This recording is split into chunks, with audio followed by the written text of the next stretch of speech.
Behold Jerusalem. Found. The Zodiacal Miracle in the Map of Britain and Northern Ireland and its Message for Our Time. By Graham K. Griffiths. Chapter 16 The Lord of the Dance. The Miracle within the Miracle. I danced in the morning when the world was begun, and I danced in the moon, and the stars and the sun, and I came down from heaven, and I danced on the earth, at Bethlehem I had my birth. Chorus. Dance then, wherever you may be, I am the Lord of the dance, said he, and I'll lead you all wherever you may be, and I'll lead you all in the dance, said he. Lord of the Dance, Sydney Carter. For God's sake tell me you see him too. For legs become two, for arms become two, twins become one, and giving the impression of actually dancing off the cross. Surely a portrayal of an arms outstretched, legs jigging, God-man. And I ask you, could this, that is for me Albion's most stunning surprise of all, be any more graphically emphatic in what must be its spectacularly animated assertion of the fact that Jesus did not die upon the cross? Though I didn't see this dancing one until several weeks into my chapter upon the Dark Twin, a task that had become so grueling that I had decided, for an afternoon at least, to shut down the Mac and do what I did best, put on my artist's cap and carry out the black and white line drawing of that troublesome twin, to the same scale as the illustration I'd already done of the Jesus at his side. The illustration itself was simple enough to carry out, and because I was working upon clear drafting film, it was equally simple for me to overlap the completed drawing accurately to that of the Christ at his side, indeed, just as they appear on the landscape. Without the roads, place names, and contour lines, I could see far more clearly than the map had hitherto shown me of how they shared that same cross.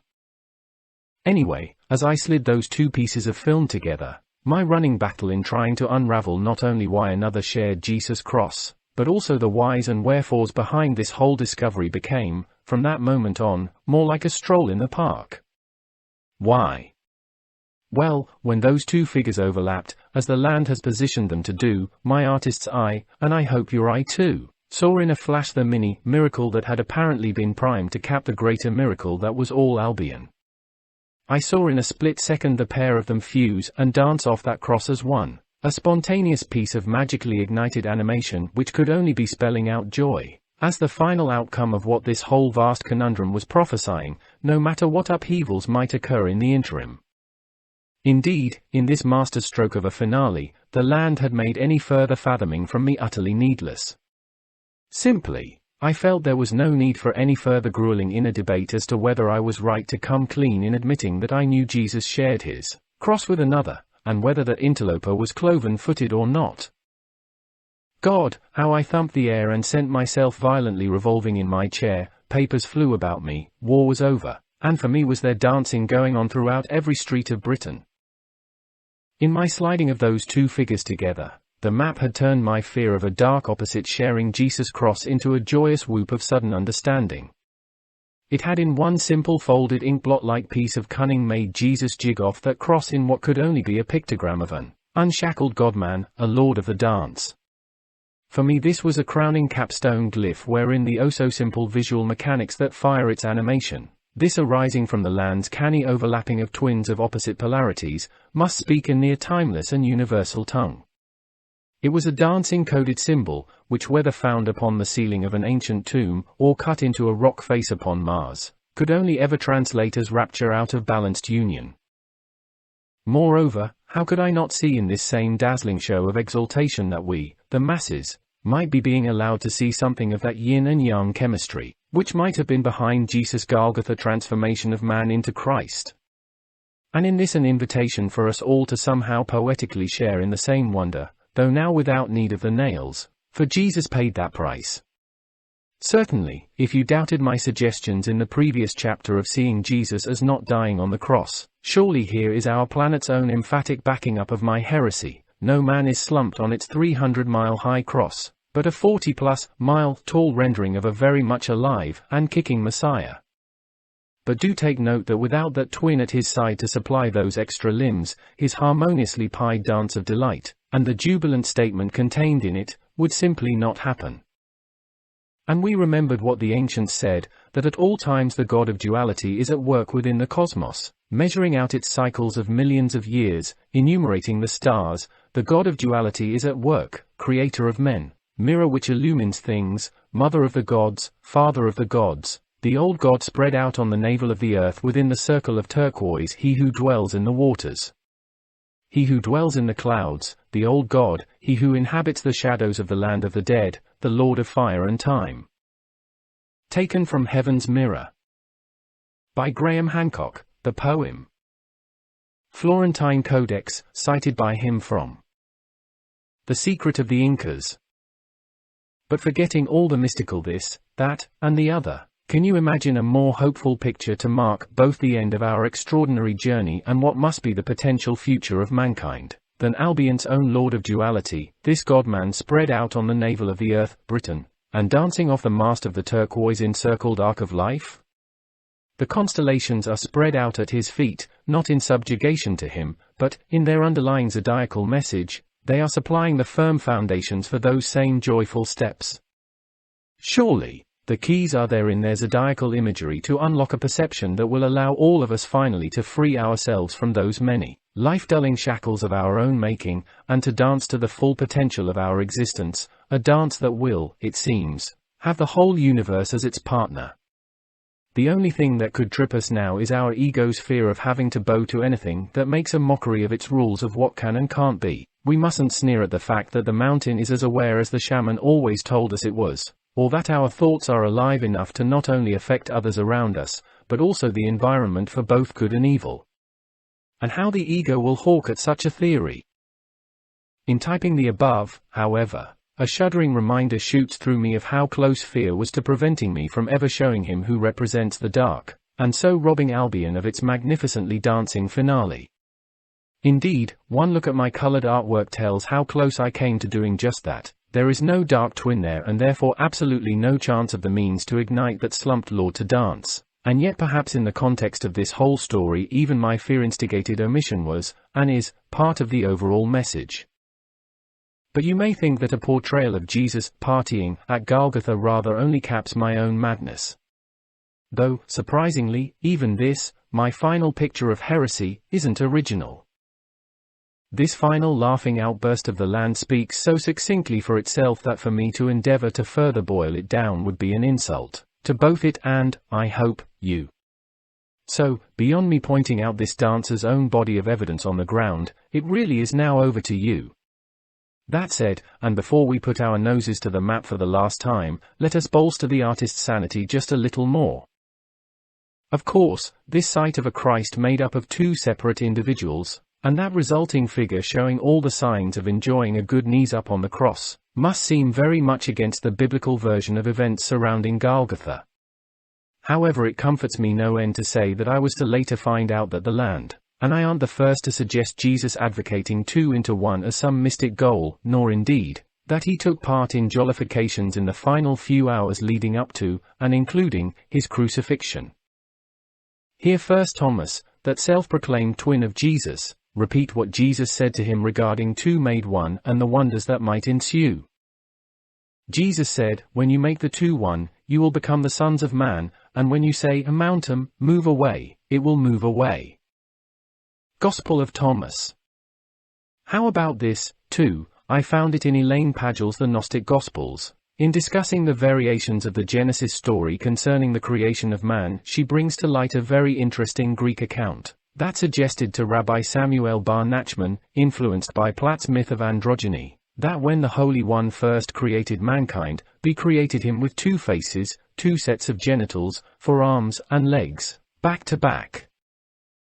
Weird, but is that not the very likeness of this dancer on Albion's cross? And what about the jollifications going on anywhere near the crucifixion? From the same Nag Hammadi sands that gave us Thomas the Twin's Gospel, we have the Apocalypse of Peter, in which Peter, grimacing at the sight of his friend being crucified, is suddenly stunned to see Jesus laughing where, but a moment sooner, he thought he saw him writhing in agony. Who is this one, glad and laughing on the tree? And is it another one whose feet and hands they are striking? Jesus replies, he whom you saw being glad and laughing above the cross, he is the living Jesus. Best of all though, check out this scene. It's set in the Garden of Gethsemane, the evening before the crucifixion, where there is a Jesus seemingly worlds apart from the Jesus described in the Bible's account. This comes from the Gnostic text entitled The Acts of John. See through John's eyes, a Jesus not sorrowing to death or sweating blood but with a song in his heart, even though this was within a few moments of Judas pointing him out. I can't help thinking that this stemmed from his knowledge that he was near to becoming the living, singing, dancing Grail. Certainly, whatever the reason for Jesus' happiness, it made him want to sing and dance. He assembled us all, and said, "Before I am delivered to them, let us sing a hymn to the Father, and so go to meet what lies before us." So he told us to form a circle, holding one another's hands, and himself stood in the middle. Jesus instructed his disciples to answer Amen to me almost as a chorus, and began to teach them this incredibly beautiful song of the dance. To the universe belongs the dancer. Amen. He who does not dance does not know what happens. Amen. Now if you follow my dance, see yourself in me who am speaking. You who dance, consider what I do, for yours is this passion of man which I am to suffer. For you could by no means have understood what you suffer, unless to you as Logos I had been sent by the Father. Learn how to suffer, and you shall be able not to suffer. John continues. After the Lord had danced with us, my beloved, he went out to suffer. Wow! Can you believe this extraordinary scene? Jesus dancing with his disciples in the Garden of Gethsemane and with Judas, and the Romans on their way. Of course you can, because the land has now recorded him as doing exactly that. And could Jesus' words of, "To the universe belongs the dancer," be anywhere better illustrated than at this point, which is the culmination of our journey through the landscaped constellations? Wonderful! I tell you, when I found the above passage, and it was a long time after I'd slid those two pieces of drafting film together, I received the final shove to see this whole extraordinary project through. Until then, and even with all these giants daily laughing and making faces at me from behind the weather forecaster's back, and that dancer himself shouting out that everything's gonna be fine, the rabbit in me still wanted to do a runner from the consequences of it all, consequences not unlike the following. Pope Leo the Great condemned the above acts of John as an hotbed of manifold perversity, which should not only be forbidden, but entirely destroyed and burned with fire. Thank God that a flame never scorched the edge of its pages, otherwise we travelers couldn't, with I hope growing understanding, have experienced the thrill of reading it alongside what our earth has done. To aid that understanding a tad more, here are final few lines from John's condemned book. We find him now fled from the ringing hammer blows at Golgotha and hiding in a cave at Gethsemane. Suddenly a vision of the Christ appears before him saying, "John, for the people below, I am being crucified and pierced with lances, and given vinegar and gall to drink. But to you I am speaking, and listen to what I speak." Christ then reveals to John a vision of a cross of light and continues, "I have suffered none of the things which they will say of me, even that suffering which I showed to you and to the rest in my dance, I will that it be called a mystery." Can we dare hope that that mystery is now no more? As put forward in the previous chapter, was he in his enfolding of the sundered lovers within the bridal chamber made of himself, writhing only in the agony and ecstasy of a passion that was climaxing around that inner sacred marriage, and from where his own inner Christ child of expanded perception was to be birthed on the third day within Joseph's tomb womb, hence this picture of rapture upon the cross? Staying with dancing, but changing religions, I'd just like to supplement this image of a dancing God by pointing out the purely pictorial similarity between what the land is showing, and the traditional depiction of Shiva. You may recall we've already suspected Shiva too as being within the wrappings of the darker twin. And yes, I accept that naked Shiva has but 2 legs, but please do note those 4 arms. Surely to see one's God dancing, whether you're Christian, Muslim, Hindu or whatever, must be the ultimate picture of hope.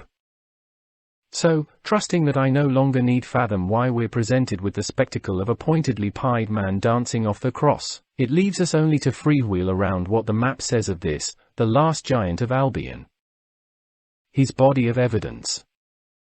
How gorgeously simple, and yet with what terrifically ebullient results, for arms magically become fused as 2, and 4 legs likewise.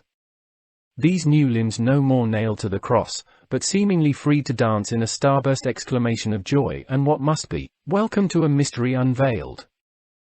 Their amalgamated torso looks proportionately convincing resting on those new legs, though I'd concede that the 2 arms fused out of 4, when compared to the weight of the rest of the body, do look somewhat too bulky. Nevertheless, after coming this far around Albion, I hope you'll agree that the object of its message in this makeup of a triplet, perhaps somehow significant, too, of the 3 crosses at Golgotha, is as ingeniously sculpted as it is crystal clear to understand bulky arms or no. In short, we get the picture. But putting our noses back to the ground, let's, for the last time, allow the map and man's own uncanny naming of places to give the final fillip of life to this wonder man. I confess that within a few minutes of finding him, manifest to the artist's eye as he was, I still urgently needed to know if, at ground level too, there were any reassuring hints to back him up. After all these miles I should have known that I wasn't to be disappointed. Heart of hearts and a cup full of yin and yang. Obviously, in the overlapping of the twins in order to give rise to their triplet brother, they sacrifice themselves. However, some interesting things happen in the process. Crossfell, that perfectly geologically sculpted heart-shaped heart of the dark twin, for instance, becomes in this same melting process, the perfectly placed heart of this triplet, while the cow-green reservoir sidewound becomes his equally well-positioned grail wound. And isn't it beautifully significant, too, that this dancer, born as he is out of a marriage of black and white, can only be bleeding pied blood? So, to put that high cup to that cauldron of a wound's outpouring will be to now have a cup brimming over with both yin and yang, a spillage that only a perfectly balanced godman could bleed. Indeed, his lifeblood can be essentially no different in its 2 basic ingredients to that which must have swirled within the Celt's cauldron of inspiration and rebirth before it and its properties, in the mythological scheme of things, became synthesized within the Christ spear wound, an evolution now so concisely illustrated by this land poetry. And that abominable foot stays.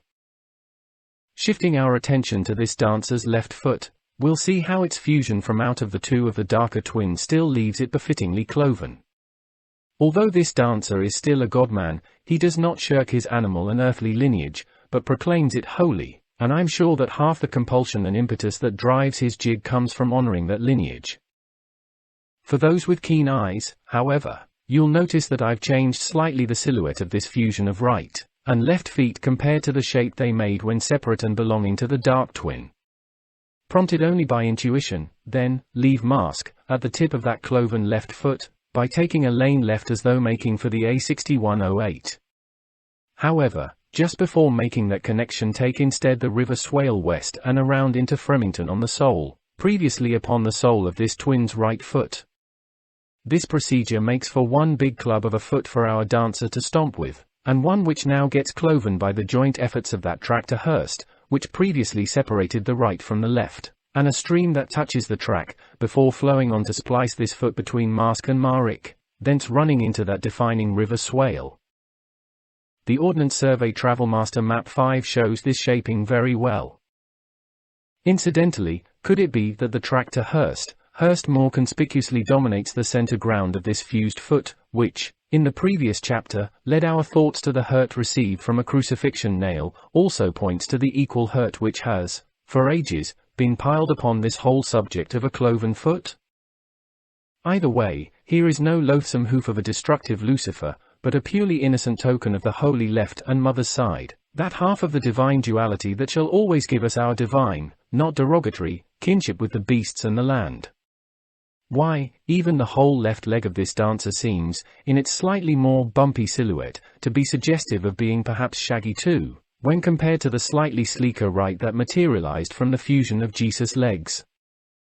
In the final analysis, though, the lesson we should take from the shape of both dancing feet is that one foot is in tune with heaven's music of the spheres, and the other with earth's glorious mud.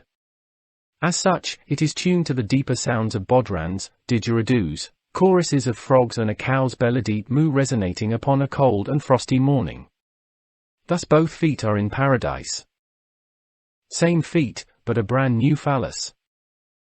On seeing how the vigor of his dance had opened his legs wide apart, I couldn't help but wonder if the land had conjured another phallus there. If it hadn't, the placement of the one belonging to the dark twin would mean that this triplet would have a penis dangling from his left hip. Not so clever. But the land hasn't missed a trick with admirable economy of line. The phallus of the dancer rakes its shape from two distinct lines already given away in the hitherto nondescript shape created between a fold and the outer edge of that loincloth as worn by Jesus. However, when this shape is seen again after the overlapping of his twin, it perfectly lends itself to what the land seemingly had in mind all along.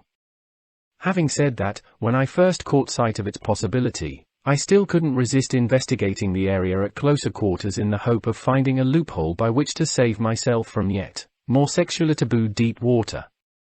However, I was soon smiling at more than enough delightful evidence on the ground to underline what I knew just had to be there, for how could a dancing lord of life be minus that seed head which signifies love and life's continuance? Its outer shape is described on the right side by the county borderline between Cumbria and Durham, although to get rid of what looks like a nasty carbuncle we must, from halfway between Round Hill and Beldew Hill, take a straighter route, while the old Roman road, now tarmacked as the A66, does a good, unbroken job of outlining its left side. And as I've already said, within and around these two defining lines were enough name-dropped hints, along with some exquisitely penis-enhancing contours of the land itself, to convince me that I was not indulging myself in some end-of-journey wishful thinking in order to round off the whole thing without a flaw. Just before sharing these phallic embellishments with you, however, I'd like to point out that for all his show of maleness, hermaphrodite, in my opinion, must be his truer gender, for he is, as are all Albion's giants whatever their appearance, constructed totally of femininity, the matter of him, from his ribs of rock to his skin of grass, being all of the material mother.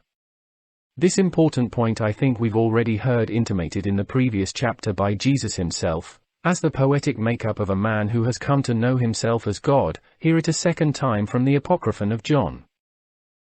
John, John, why do you doubt and why are you afraid? I am the one who is with you always. I am the Father, I am the Mother, I am the Son. Okay, let's take a closer look at how I think men have dotted the area of this phallus with sexual nudges and winks. Zero in firstly upon the glans itself. Wonderfully bulbous and made so by the curving and climbing contours of windswept Beldew moss, a feature particularly noticeable upon the Ordnance Survey Land Ranger Map 91. And doesn't Bel have a charming ring to it? Especially when finding it here on this paramount symbol of fertility, Bel, being once a god of these shores, while Belili was the name given to the Earth Mother long before a masculine Bel was ever conceived of. So take your pick, for either Bel wouldn't be out of place in ringing at the end of this swinging phallus. The mother's interest in this glans does not end there, though. Indeed, she leaves us in no doubt whatsoever of her claims to it when she has had someone name a Roman fort upon that same phallic head as Maiden Castle, seat of the mother? I say no more. Another puckish grin I find flitting around Plucker Hill, prominently placed upon its shaft, and which mischievously goads me into rhyming it with that four-letter slang word for sexual intercourse, though even when I looked up pluck in the dictionary the grin remained when seeing pull at, twitch, tug and snatch attached to it. But if this my sheepish hunch is correct, there'd be not one jot of smuttiness in it, just more of that innocence which, once upon a time, allowed girls to dance around the phallic maypole in celebration of procreation throughout all nature.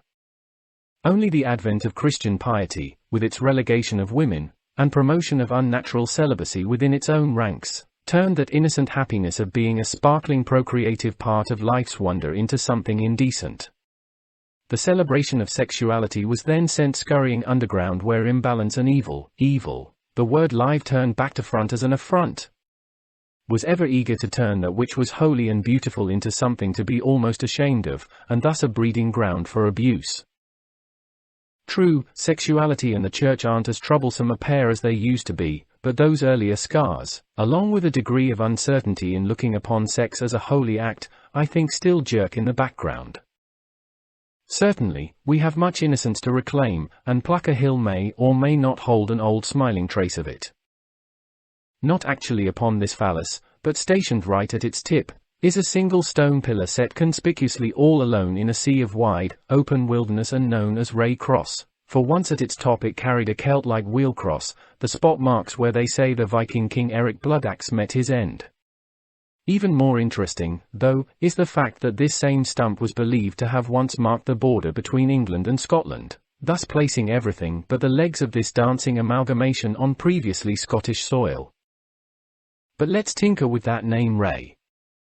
Historians say that it stems from the Norse word Freyja, meaning boundary, but for me, and again rightly or wrongly, I hear in it one of the many names men have given the goddess, that of Rhea, Earth Mother to the ancient Greeks.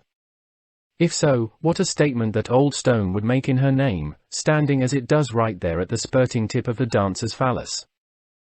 Spurting, did you say, suggesting that this dancer, like the dark twin, is also ejaculating? Well, it certainly seems that way, for this phallus also spurts a river, and would you believe, bears another female Greek name. Not only this, but along its flow someone has dropped a virtual plethora of suggestive names which fuel sexual innuendo. Anyway, this dancer's own spurt of life begins as a stream falling from the very tip of his phallus, again nameless on my maps, although after a short stretch it runs into the stronger flow of the river Greta which gurgles past my suspiciously Grecian Rhea Ray Cross. Because I was in suspicious name mode, I was soon looking into the background of that name made famous by the screen goddess, Garbo. Intriguingly, I found it derived from the Greek name Margaret, meaning pearl, and was being excessively fancy-free when I instantly linked that pearl with sperm? Answer, more than likely, for perhaps I was again looking for any excuse to have this dancing godman ejaculating sperm rather than urinating over Albion. But allow my dictionary to stimulate that fancy of mine with these seductive references to the pearl, a precious thing, dewdrop, tear, pearl drops, reduce barley to small pearly grams, not forgetting mother of pearl and pearl fisher. You still might think this is poetic license being pushed to the implausible limits, but that dictionary definition allowed me at least to feel more confident in marrying pearl to sperm, and don't the words barley, small pearly grains bring back all that barley a grain, sperm imagery we found spurting from between the legs of that dark twin while we stood upon that Gramso, the Beck Bridge? However, place that river Greta just a few miles to the left or right of where God has willed it to flow on this dancer, and its background meaning would amount to absolutely zilch. Likewise, if his phallus spouted, say, the nearby Deepdale Beck or a gill, it would be but urine pouring from him, for there'd be nothing in those names to suggest otherwise. In such a way the magically paced style of this land poetry has many times presented itself since page 1. I have always found the visual shape first, before being thrilled by some uncanny place name verification of that shape's existence, sometimes many months, even years, later. This disarming magic leaves me to surmise that behind this same delightful post-dating of clues there must indeed be a most fun-loving intelligence. But there was even more post-dating here, more pieces of cloth left upon twigs, to lead me through the deep dark forest to what can only be our lost inheritance of the love that flows beneath our feet. So what with pearly grains perhaps intimating droplets of sperm, I then let my eye wander on down the line of this ejaculated river Greta until, in this wilderness of no names, 5 place names suddenly sprouted along a 3-mile stretch of its waters. Nodding in approval of the line of thought I was then tracking, and all carrying the odd word Spittal, Spittlings, Old Spittal, Spittal, Spittal Park and Spittal Grange. Needless to say, Spittal had me again reaching for the Oxford English Dictionary where it was listed as a variant of the word spittle as in to spit, or to eject saliva, nudge, nudge, wink, wink. Could it be that in this godman spurting of spittle shiny pearls, dewdrops, pearl drops, barley reduced to small pearly grains, we are being abundantly showered with pearls of extraordinary poetic wisdom? And if so, could the most fundamental part of their worth be, not only to underline the absolute jewel-like divinity of all life, but also to rain down upon us a warning that in our protracted blindness to that divinity all around us, we are upon the verge of committing some irreparable damage to it all, hence this almighty landscape shout?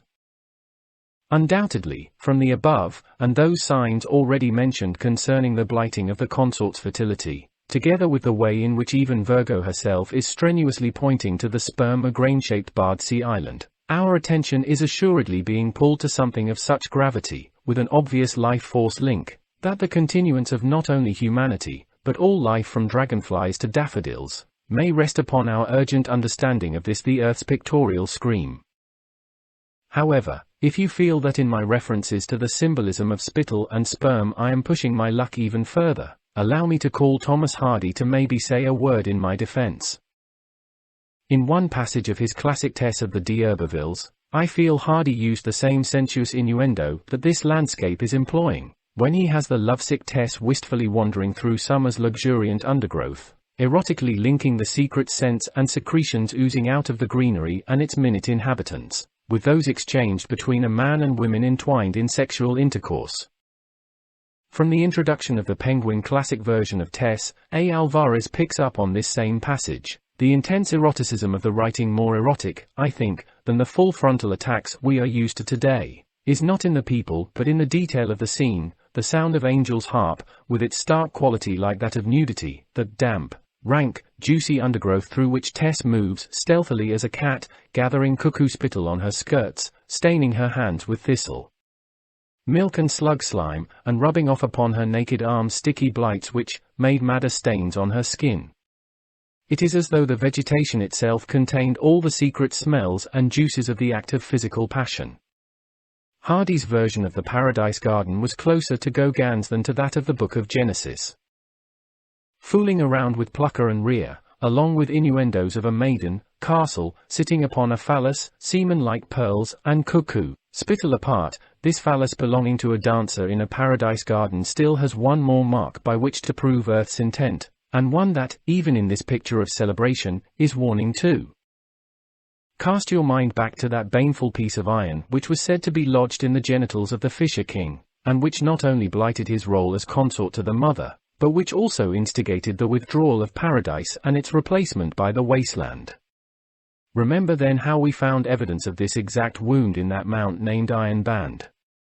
Lodged, not in the genitals themselves, but close by in the top of that darker lord's thigh, and how, due to this uncanny find, we then had, I think, every right to suspect the one beneath our feet as having once worn the mask of that Fisher King.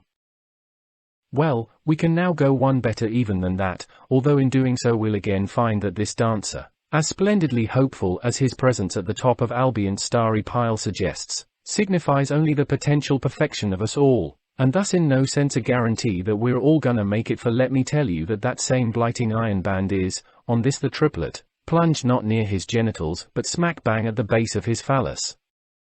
In this, I feel, remains some warning revolving around not only our, but all nature's, future ability to healthily reproduce. Note, just before we close the map, one last, and I think charming, observation.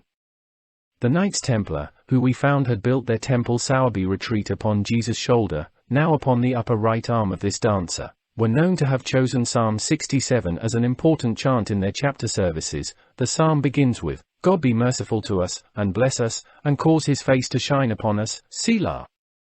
So smile when seeing that upon the side of the face of the dark twin, and thus now upon the head of this dancer, is a tiny place called Selah. So, as I have suggested earlier, did the Templars know this landscaped face, too? Time now to see yourself in the mirror. The urge to muse long upon these terrifyingly beautiful acres of Albion will, I hope, be irresistible for you, but for me I feel these giants demand more, even some eventual poetic melting of us into them and they into us, and this especially so in the case of this consummate dancer. So, since we're already gathered upon this figure, why not, for the fun of it, indulge me one last time by simply turning your back and letting yourself fall backwards, arms and legs spread-eagled, into the mirror as a falling starburst body of delight, which will have you perfectly slotted into the shape of this godman. Caught within his mountainous arms, and with constellations both below and above you, and his heart become your own, shut your eyes and imagine yourself being one with the land, with all Albion, one with all the planet and thus with the entire universe, and as you expand, so feel that neutralizing twilight, that perfectly balanced state of no time at all, wrapping you as snugly as swaddling clothes. You are now the awaited axis between heaven and earth, you the meaningful magpie between the raven and the dove, you the connecting bridge between sundered lovers, indeed, you the very bridal chamber wherein they'll entwine as one. Feel your sensory roots go down, and tangle with the roots of the tree of life upon which you hang like Odin did in his seeking of the secret of secrets. Go down deep so that you can climb as high, realize you're now 40 miles tall and yet, at the same time, infinitely tiny, your own God-aware atoms tuned to those which twin you to the equally God-aware molecules that form the iridescent strands of a spider's web, for in such contraction you might paradoxically have the chance of catapulted expansion to the very stars and beyond. As massive as you are then, be aware of the life going on upon you, that vixen trotting down your arm, stolen chicken in her mouth, on your chest a shepherd climbing the stairs to bed, while hundreds of miles to the south feel the bullet of a London to Scotland express train hurtling towards you, a string of amber lights rushing out of Sagittarius illuminated capital of a heart. Feel, too, the rushing in your veins of this land's every stream and river, some still welcoming a few of the last returning salmon, while others, seconding the warning buried in your groin, are flushing so much filth that not even a newt could make it a home. And what are you breathing, is that the taste of Sellafield's noxious outpouring carried but some 40 miles or so on a westerly breeze. Gauge then your own health by the health of this giant in the landscape. Expanding your awareness still further, look down now upon the rest of your star giant kin. See them in your mind's eye laid out in their chronological placements to your own, which is at 12 o'clock high. Sense their full gargantuan splendor. They're blazing from your right hand, a phoenix, and they're a little further south that unborn child, sleeping Liverpool lights its face. Below that babe, and south of a bull's bellow, observe with a great big grin that child's mother, your mother, breasts a-swinging and cocking legs more than 60 miles long to the same tune that drives your own dance. Then way down at the base of the pictorial pyramid which you cap, mark the frothing tides of the English Channel where a milk-white unicorn dips her broken horn. What does it mean to you? See there, too, the dove homing in, time frozen in her act of returning to Noah's Ark, and above her to the east that almighty brine-blasted head that groans and rises from vast slumbers, it's he who is Sagittarius, Noah, on another day, and figurehead of the Ark itself, where you yourself are spread-eagled like a star on its giddying 300 miles tall mast, you, held up as the ultimate, though possibly most threatened, masterpiece within this Ark, full of forgotten wonders. Perceive and feel yourself within all of this, make it intimate to you, look over your shoulder, and if you see Scorpio, isolated as a picture of man's own isolation from nature and the recognition of the divinity therein, it's this artist's belief, admittedly no guru, that held out to you are the keys to the kingdom of heaven on earth, and I say grasp them and take what's always been yours before it's too late. And if, after all, we are nothing but dreamers, we're in the best of company. I have always intended to bring our journey to a close with a song, the one which I found myself humming or whistling on many occasions throughout this walk through the stars, it being so wonderfully apt and written by him who was perhaps England's greatest dreamer of all time. Though how I wished he was still around to see this song of his made physical by the land, which inspired it in the first place. Why, even upon his deathbed, they say, William Blake sang like a lark. As though there in the London heart of Sagittarius he beheld Jerusalem like a spring sap returning through the grimy streets below his window, a sap that was even then giving birth to an almighty Lamb of Aries from the west to the east coast and strongly answering his question, and was the holy Lamb of God on England's pleasant pastures seen?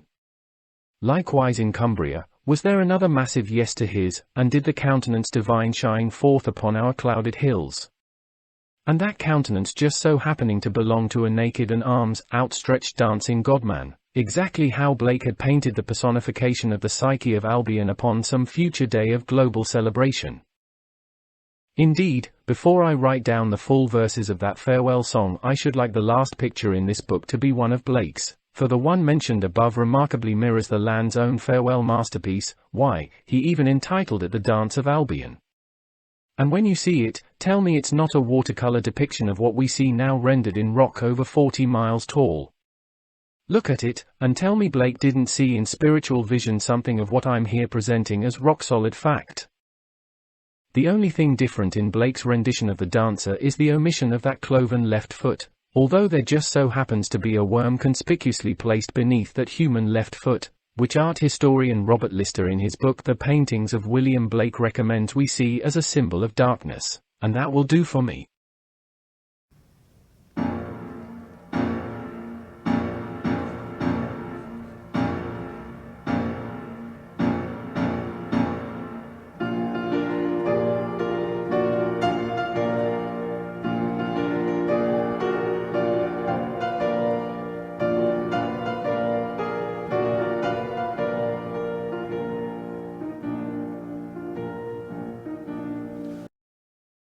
Blake's Jerusalem, then, is the song I'd like to end on, as we're lying on our backs at the apex of a miracle, and what finer place to sing it than upon this dancer's heart of cross fell, aptly the highest point of his entire form.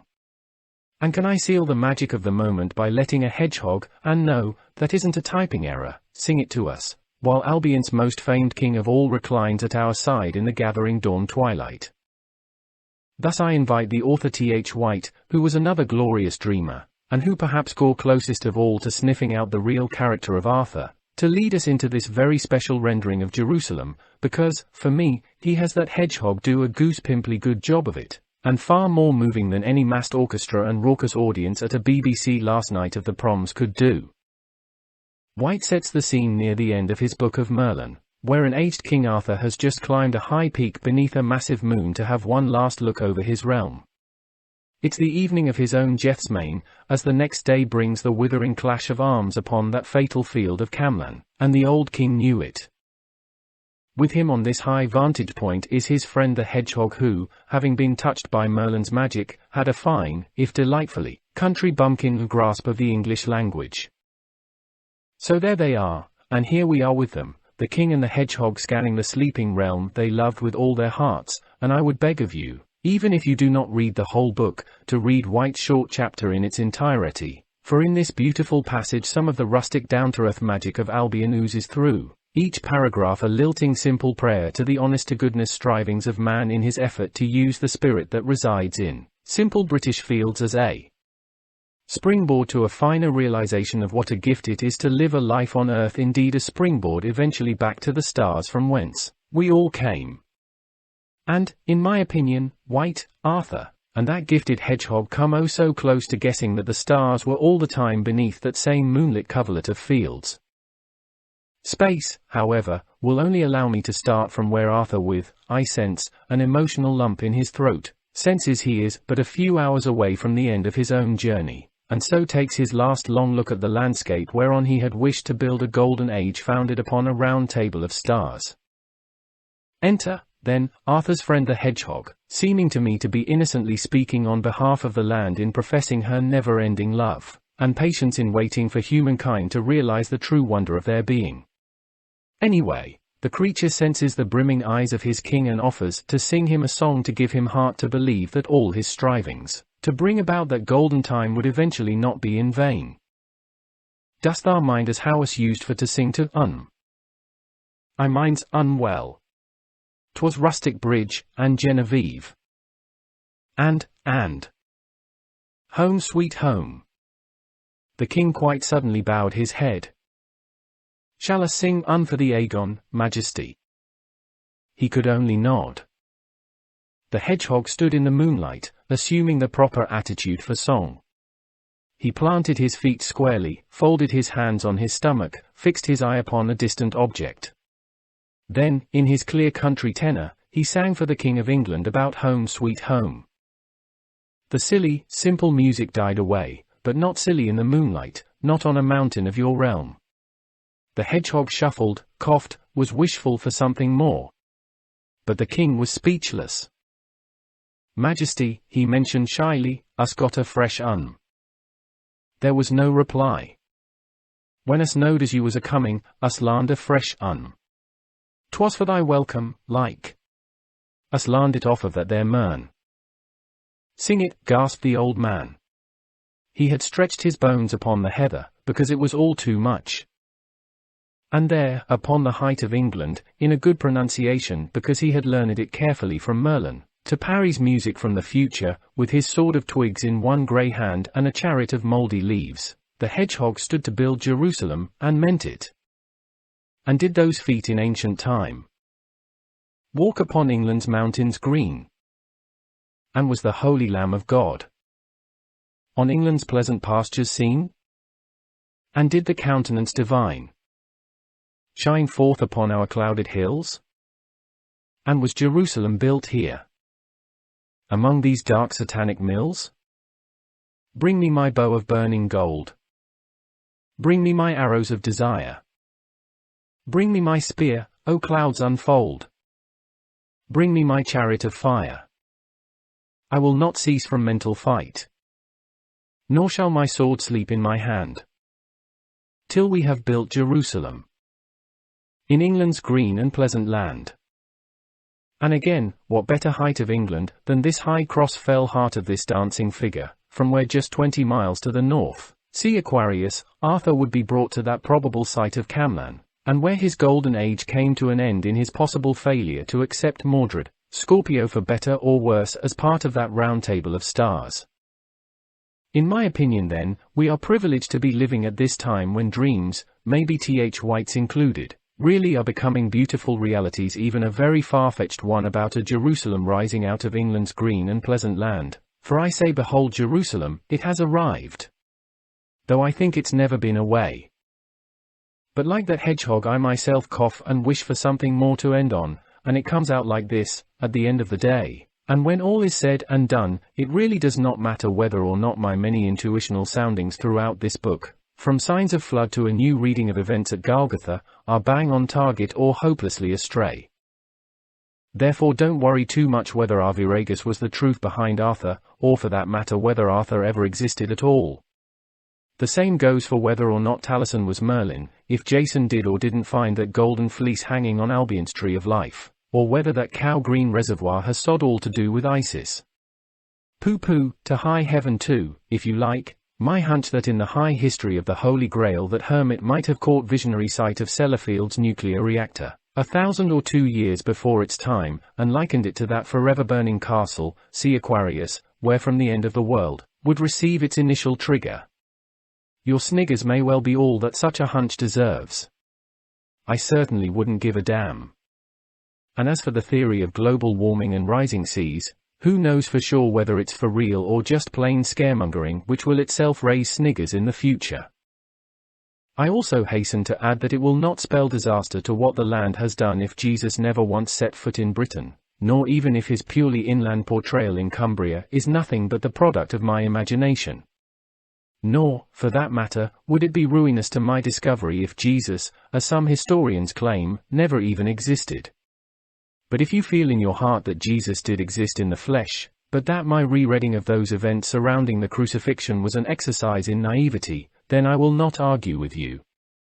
Here, at the end of this wacky walkabout, the only thing that I can honestly tell you without a shadow of doubt is that the appearance of 12 zodiacal signs, plus a griffin, see carved into Britain and Northern Ireland's coastline, and these being virtual template copies of those 12 zodiacal giants that bulge the landscape around Glastonbury, not to mention that group in the Preseli Mountains, is a mind-boggling fact, and I think that that alone is enough for any of us to struggle with. Dismantle every one of my bolted-on revelations and Albion will still stand, because it's in those coastal cut shapes alone, and these cross-reference to what Catherine Maltwood found in Somerset, where you'll find the fundamental evidence that a miracle has taken place within these British Isles. A phenomenon written so bloody massively that even from outer space a man may now look down and see heaven reflected upon earth. I call it a living vision of a new Jerusalem, a foundational springboard to a newer outlook of our existence. But you can go call it what you will because it's your gigantic baby now. What I'm trying to ram home, as I pack my bag, is that what Britain's coastline, along with Glastonbury's fields and Preseli's mountains, have to say between them is all that's needed to prove that a miracle has taken place beneath our noses, and one that does not count on any of my intuitional embellishments for its credibility. So, I would rather you toss this entire book of mine away than let its many inland dilemmas vex you, but I hope you just keep the single shout of the coast as featured upon its cover, for in that outer tracery is sea-pounded every second the inescapable truth that God, the cosmic mind, call it whatever you like, is trying to catch our eye for some almighty reason. The physical reality of its work is neither enhanced nor dented one jot by this artist's many leaps into areas, whether history, religion or mythology, where he is many leagues out of his depth. Simply, this baby has now a gigantic life of its own. Indeed, I repeat that it's your baby now. But whether or not you disown this wondrous child left on your doorstep, and I say again that it's on your doorstep whether you live in Sheffield, Shanghai, Seattle or Sydney, do note this: it will from this day onwards never ever go away unless nature herself wishes once more to take it back, on account that we're not fit to nurture such a treasure. Such an act would leave us blind to at least 50% of the true glory of an earthly existence on this miraculous and holy third jewel from the sun. So what should we do with Earth's screaming bundle upon our doorsteps? Ask and it shall be given you, seek and you shall find, knock and it shall be opened to you. Matthew, chapter 7 verse 7. Farewell. New Year's Eve 2000. Last, but not least, a plea. Many of you, myself included, having seen the magic in the map, will, I'm sure, be drawn to visit these giants physically as well as spiritually, and, in particular, to experience the locations of some of their most potent features. For instance, who wouldn't, knowing what we know now, like to stand quietly at Jesus' high cup nick wound or dip a hand into that cow green wound of his twin? Or maybe, if you're a Gemini, wouldn't you just love to feel in person something of Liverpool's deep secret, or as a Sagittarian to look into eye?